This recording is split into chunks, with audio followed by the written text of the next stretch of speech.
Good evening. Today, we transitioned from search and rescue to recovery. We need to bring a sense of closure and comfort to the families, and we take that very seriously.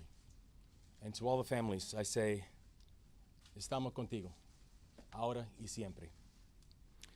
Less than an hour after the collapse, we had divers in the water at 2:25 a.m. to begin search and rescue. This morning, we had divers in the water starting at 6 a.m. for search and recovery. This is not a conclusion, it's a continuation. And we take this phase just as seriously and just as personally as we took the last phase. And I want to thank, as always, all of our first responders, the Maryland State Police, the Coast Guard, the Natural Resources Police, Baltimore City Police Departments, in Baltimore County, Baltimore City, and Prince George's County Fire Departments, and everybody who was involved inside of this work. Now, I can tell you over these past days, we have heard an outpouring of thoughts and prayers coming in from all around the world. For Baltimore, for Maryland, for the victims, and for their families. And to everybody who is sending out those prayers, I want to say that we have felt them, and we've been comforted by them. To everybody who has shared kind words, we want to say that we appreciate the words and the kind gestures that you have shown. And we also want to let everybody know this, that going forward, we're also going to need your support. The collapse of the Key Bridge is not just a Maryland crisis. The collapse of the Key Bridge is a global crisis. The national economy and the world's economy depends on the Port of Baltimore. The port handles more cars and more farm equipment than any other port in the country. Last year alone, the port handled $80 billion of foreign cargo, the largest in the country. Now, in the last 24 hours, that we've had a chance to work with the Navy to mobilize major resources all around to be able to make sure that we are getting things moving, and this has happened at record speed. And I was informed that they are still assessing the area and organizing with a thorough plan of action. This afternoon, I also had the chance to meet with the Maryland Department of Transportation and my executive team and all the leaders there. And we talked about how we are going to continue to mobilize assets at all levels of government and society to make sure that we are moving forward collectively with our response. Today also, Maryland submitted our request to the Biden-Harris administration asking for emergency relief funds to assist in our work going forward. And I had the opportunity to speak to the president again today by phone. I'm thankful also that we're here joined by Tom Perez, who I know is also going to share words later on. And Tom, it's wonderful to see you here, and thank you for the continued support and work. So the thing we know is this. I do not know at this point what the total costs are going to be. I do not yet know what the full timeline is going to be. But the thing that I do know is that the task in front of us, it will be real, it will be daunting. But despite this task ahead of us being daunting, I can tell you right now, our resolve is unshaken. We will get to completion. We will do it together. This work will take time, but we are going to make sure that we are going to leave no one behind. We are going to take care of our people. At least 8,000 workers on the docks have jobs that have been directly affected by the collapse. We need to make sure we're supporting them in this moment, and we need to make sure that we are getting them back on the job. And the same goes for many others that have been affected by this crisis, both directly and indirectly. We are going to move forward together because that's what we do. Because we are Maryland tough and Baltimore strong. I will now turn it over to Colonel Butler from the Maryland State Police for updates. Thank you, Governor. I'm Colonel Roland L. Butler, Jr., Superintendent of the Maryland Department of State Police. This morning, as the Governor said, we moved from search and rescue to search and recovery. The Maryland State Police, along with the underwater recovery teams, supported by state, local, and federal partners, made a tragic finding.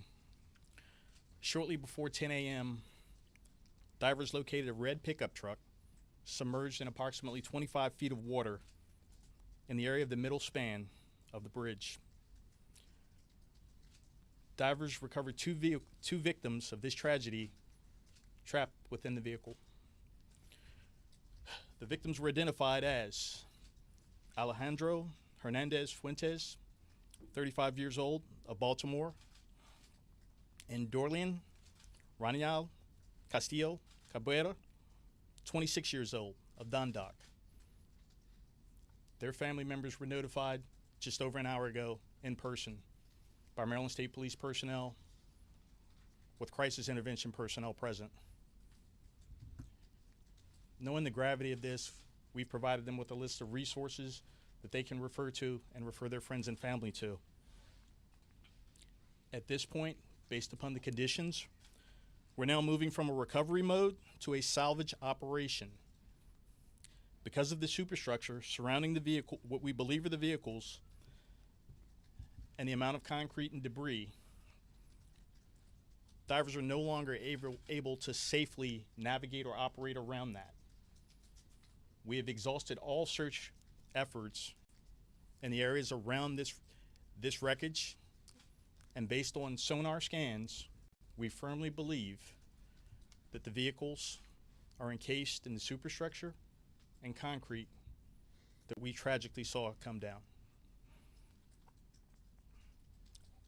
At this point, as this moves to a salvage recovery effort, the Maryland State Police will continue to support the Unified Command as the salvage assessment phase takes place, and the U.S. Coast Guard will brief you additional information regarding what to expect and possibly how long this could take. But I'll tell you now, there's no definitive timeline on this. Please be patient. Please keep the family members in mind. In coordination with our FBI partners, we've determined the countries of origin of those that are presumed deceased to be Mexico, Guatemala, El Salvador, and Honduras. The notifications to these individuals' family members and loved ones outside of the United States is being handled by the Federal Bureau of Investigation in accordance with their established protocols. Again, I encourage you all to think about these people and those that they love and they lost. They're going to need your love and support. Now hand it off to the Admiral. Good evening. My name is Admiral Shannon Gilreath. First, I want to say our deepest condolences and sympathy go out to the families of the impacted individuals. I also want to announce that the Coast Guard, along with our federal and state and local agency partners, have stood up a unified command. Our number one priority in that unified command is to reopen the waterway so that we can safely move commerce in and out of the Port of Baltimore. That's our number one priority. We're going to do that as soon as possible and as safely as possible. So that's what we're doing from a unified command perspective. Thank you very much.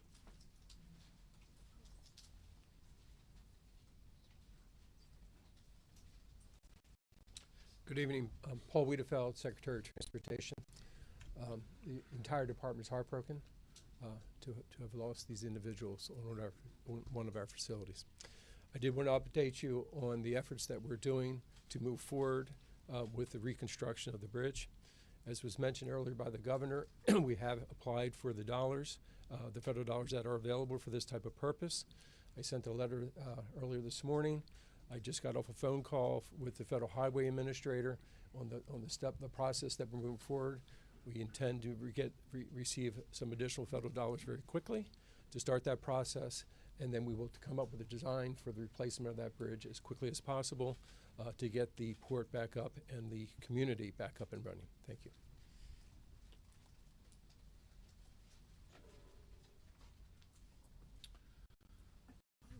Senator Ben Cardin. First, let me express our deepest condolences to the families of the victims of this horrible tragedy. And I also want to personally thank all the first responders. I had a chance to see firsthand some of the diving activities, and it was extremely challenging, to say the least. And we know that the quick action of our first responders saved lives by keeping vehicles off the bridge before it collapsed. So I really want to congratulate our first responders. When you have a catastrophic event like this that affects transportation infrastructure that's critically important to our community and to our region, the federal government comes to your help. And we are asking the federal government to help us through this crisis. President Biden has responded in a very direct way. We are very confident that we will get the immediate attention that we need, thanks to the Biden administration and our federal partners. We also will need the help of the Congress. Senator Van Hollen and I will be working with our entire congressional delegation to make sure that we provide the necessary authorization, support, and resources to make this recovery complete, and that we can move as quickly as possible. Make no mistake about it, our top priority is to get the shipping lane open. We recognize that every day it's closed, the impact it has not just on Baltimore and our economy and the state economy, but in our country, and affects the global supply chain. And we recognize that we have to move with dispatch in regards to opening the channel. We are also working today on a replacement bridge so that we can also have those plans in place and have the tools and resources available so that we can reconstruct the bridge as quickly as possible. First priority, open the shipping lanes, let us replace the bridge, and we appreciate the fact that the federal government will be there every step of the way. Senator Van Hollen.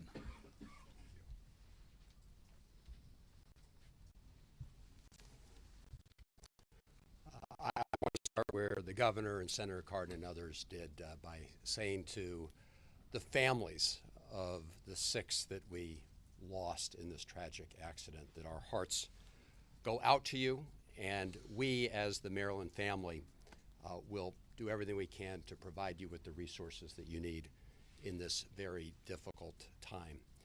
It's also a solemn reminder of both the contributions and the sacrifices that our immigrant families make in our community and around the country.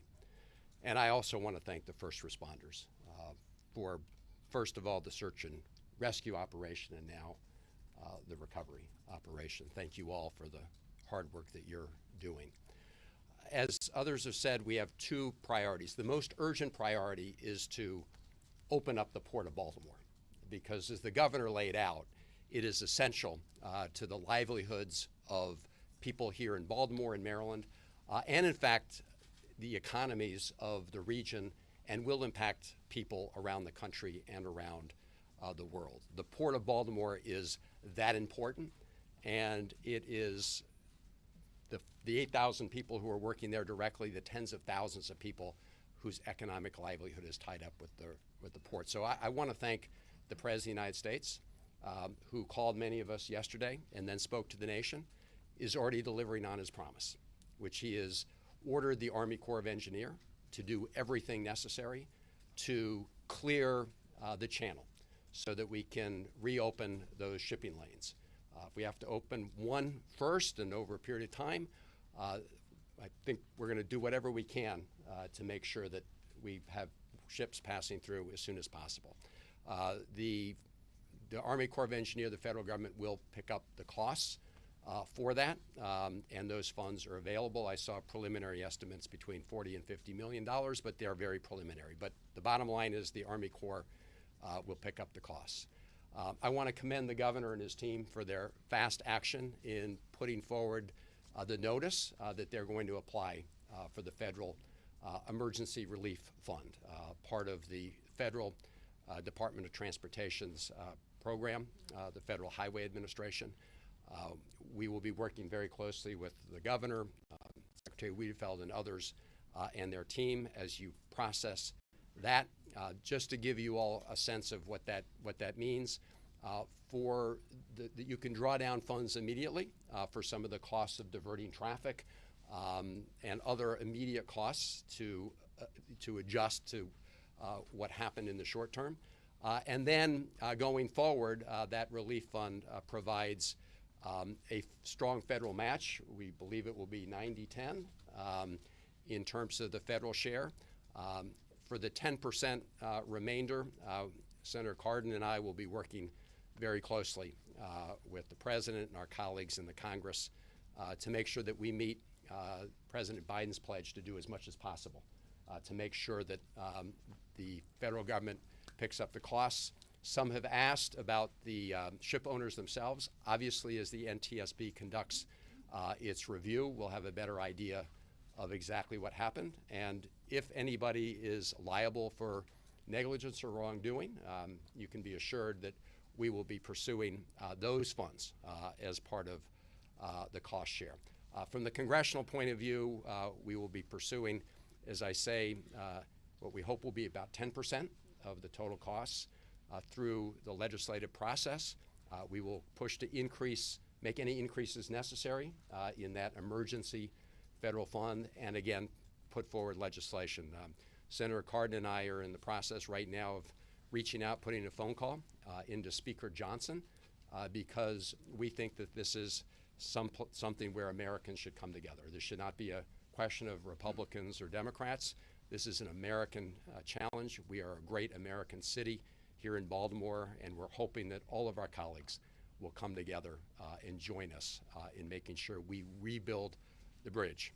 Because as the governor said, we do this together, and we hope that will also be true in the United States Congress. So thank you to everybody who's been part of this. I'm now going to turn it over to the mayor of to Tom Perez, another great Marylander who is now at the White House doing wonderful work with the president. Tom Perez.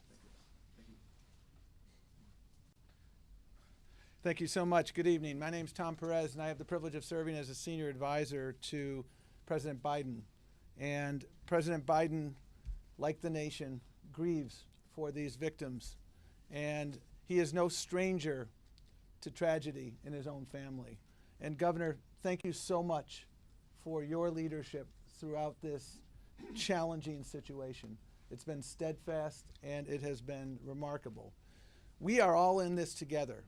When President Biden first heard about this yesterday morning, he summoned everyone who had a relevant stake in the game to come together to make sure that every federal resource was put to bear. So we see the Coast Guard, we see the Army Corps, we see the National Transportation Safety Board, we see the Department of Labor. The President directed us to make sure that we are doing everything possible. Success occurs when everybody is working together, and that's exactly what is happening here. I met with the families earlier today, and it is really, really tragic. And we will get through this. We have no doubt about it. And the President has directed us to move heaven and earth. Those aren't my words, those are his words, to make sure we are helping the remarkable people of the great state of Maryland to move forward. And we will indeed, Governor, I can inform you with confidence that we will process your request promptly because the situation calls for prompt action. Déjame hablar poquito en español, porque las víctimas son latinos. Me llamo Tomás Pérez, yo trabajo por el presidente Biden. Hoy es un día muy, muy triste para nuestro estado y nuestro país. Y el presidente entiende bien el sufrimiento de la comunidad. Y el presidente en la dama primera, las oraciones de ellos son con la familia de las víctimas. Presidente Biden entiende bien la necesidad de construir la puente, de construir oportunidad para todos los residentes de Maryland y vamos a trabajar juntos en esta causa. We will continue this work, whether it's the Department of Labor, whether it's our colleagues who are here today. We will do that together because that is what teamwork is about. Thank you for being the captain of the team, Governor, and we will continue to move forward. And speaking of other members of the team, it's an honor to present to you the mayor of the great city of Baltimore, Brandon Scott.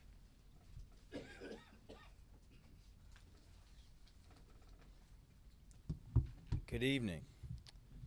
First and most importantly, to each of the families, know that my heart and the heart of the entire city of Baltimore is with you and will be with you forever.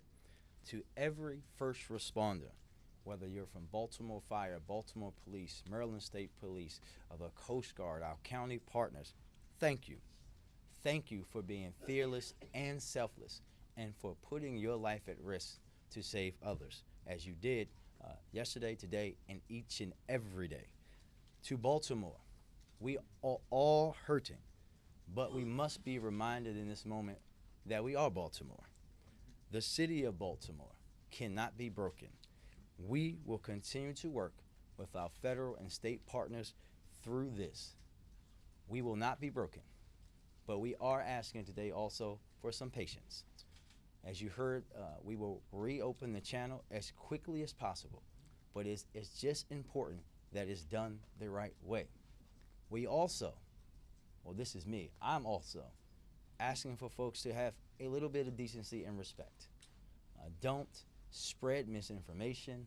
Don't play bridge engineer online or in the media. Remember that these are people's family members who lost their lives simply trying to make transit better for the rest of us. We are strong. Our spirit in our city is strong and cannot be broken. We will rebuild and heal the Baltimore way, and that's together. Thank you, and I'll turn it back over to the governor.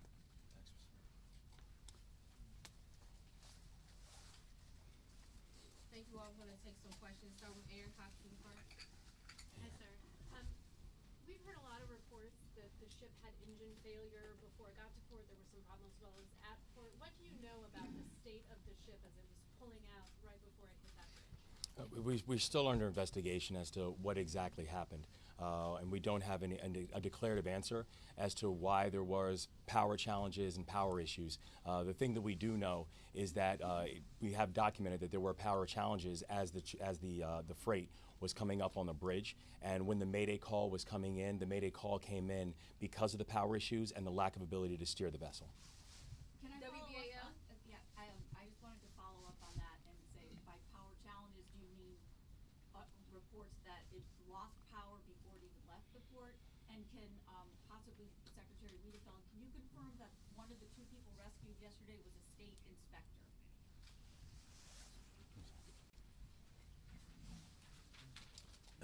Yes, one of them was an inspector, actually with a contractor, but not with the firm that was doing the work. I'm sorry, It was a engineering firm, and not the people doing the work on the bridge. contracted by the state? Yes, to do it. yes, but not a state employee. Bronner, right? With Bronner Builder?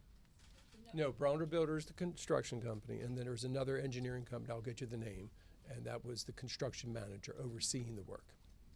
And what about the engine question? Confirm it. Look, I posted the Coast Guard. So, as far as the engine goes, we were not informed of any problems with the vessel. We were informed that they were going to conduct routine engine maintenance on it while it was in port, and that's the only thing we were informed about the vessel in that regard, ma'am. Thank you. Brian? What can you say any more about what the power issue was? There's been some conjecture that maybe fuel was involved. What is known about that at this time? So what we know at this time is we don't have a confirmed answer as to what exactly the power issue was. We know that the power issue connected and meant it was an inability for there to be proper steering and proper adjustments on the vessel, but we do not have any further details as of yet until a further investigation is completed. Fox 45. We know drivers were stopped from going onto the bridge, but were construction workers able to be notified? Yes. So the first responders, who again were really moved heroically after the first Mayday was called, were able to both move towards keeping additional cars from coming on the bridge, and also begin to notify some of the workers and people on the bridge that they needed to move off the bridge. In fact, one of the survivors who I had the opportunity to speak with, one of the things he mentioned to me was, as he was moving off of the bridge and literally saw the bridge fall right after he moved off, it was because it was a first responder who was telling him to move off of the bridge. I'm sorry, how did that communication happen? This is the first I've heard of it. How were they able to communicate with the crew? Was it on the other radio channel? Well, with the first responders, when they were first responding and they began to move and to keep cars from coming on, they were also notifying people on the bridge they need to move off the bridge. Yeah, but how? The question. How did they notify them? Cell phone, radio? Well, I think we'll find out by investigation what exactly happened. I know that the one person I spoke with, he said it was audibly that the officer was telling him to move off. All right, we're gonna move on ABC 7. Well, I was essentially going to ask that same question, just to confirm that there were efforts made. All right. They were, Brad, yes. Cassandra, Yeah, 12%. Do you support the proposed Port Act in spite of the state's current fiscal situation? I've not gone through the Port Act in detail. The thing that I know is that we will work in coordination with the General Assembly with a response. We will work with we're thankful for the work that we're happening on the federal side, with our federal delegation and our partners in the White House on it as well. And we know the response that we are going to have as a state is one that needs to be coordinated and one that we are going to do and make together. all right, right here. Can you confirm that the two people that were recovered today were some of the construction workers that were part of the crew? And can you also give us a timestamp for when divers had to come out of the water today? Obviously, the water was terrible, or the weather was terrible. Yeah, I can speak to the first question, and Admiral or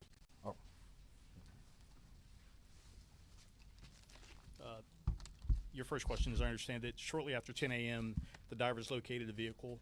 It took them a while to secure that vehicle properly, place airbags around the vehicle. Then it was very slow traveling to tow that vehicle to the shoreline. At some point, they realized that the water's depth would not support towing it all the way in. It was at that point the deceased were removed from the vehicle and brought to the shore, where they were placed in the custody of the medical examiner's office. Second part of your question was? Can you just confirm those were two of the construction workers, two of the 6? They were both working for the construction company. One of the individuals was identified by a driver's license in his pocket. The other individual was identified by fingerprint. So what time did all the searching stop today, or the in-water searching stop? Was it at that? The in-water searching stopped at about 4 o'clock today. The divers did exhaust the search area around that to ensure that they couldn't get in there. The sonar supported the conclusion that the divers all reached, and you had divers working from multiple jurisdictions, and the sonar simply said that they could not get to that area because it was fully encased in the superstructure. Now, once that salvage effort takes place and that superstructure is removed, those same divers are going to go back out there and bring those people closure. All right, next question. Governor, are you now ruling out that there were any other vehicles or potential victims beyond the 6? Yeah, the information that we have as of right now is that there were no additional vehicles. There will still be a full investigation conducted, but we have no information as of right now that shows that there are additional vehicles. And briefly, the nationalities, if you would, of the two victims recovered today. I think.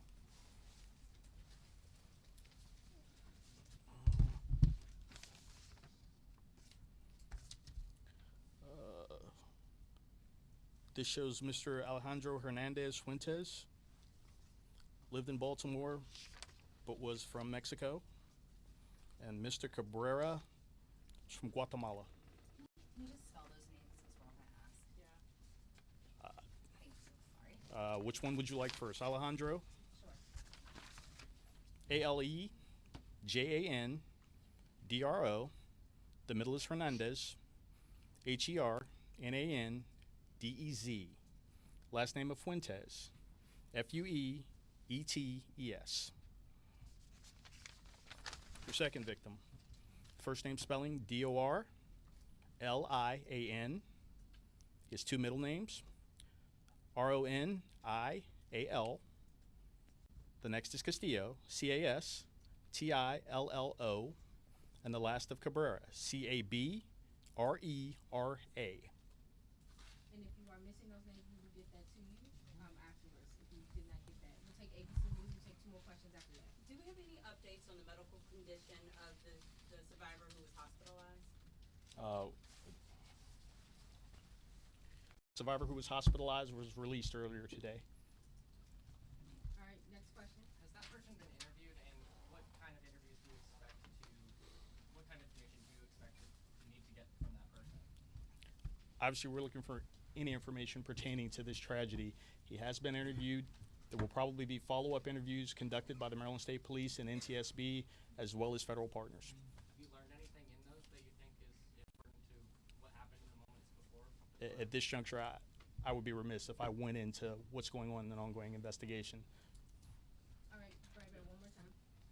Are barges with cranes on the way? I know there's no way to have a time frame to getting things reopened, but I guess I'm essentially asking, is help physically on the way? And do you have a time frame for when things could start being lifted from the water? I don't have a time frame on the actual lift yet because we're still putting those plans together. We're going to lift as soon as possible. We do have barges on the way and the crane barges as well. They're coming as we speak now, sir. We're gonna take one final question. Anyone have a question? Yeah, I have a question. We understand, at least in the past, that the cargo ships were brought by tug through and underneath the bridge, but that stopped several years ago for various reasons. Is there any, I'm not sure it's a local question, but is there any plans to maybe, once it's open, reinstitute that and have these ships tugged out from, I'm sure you know, no matter, it could have been going 1 knot and it could be taking a bridge down someday, so, are there plans to change the protocol because of this? We will obviously investigate all protocols associated with this. We'll also look to the NTSB and some of their recommendations because they'll review every process that we follow at the Port of Baltimore. Thank you, That's all. everyone.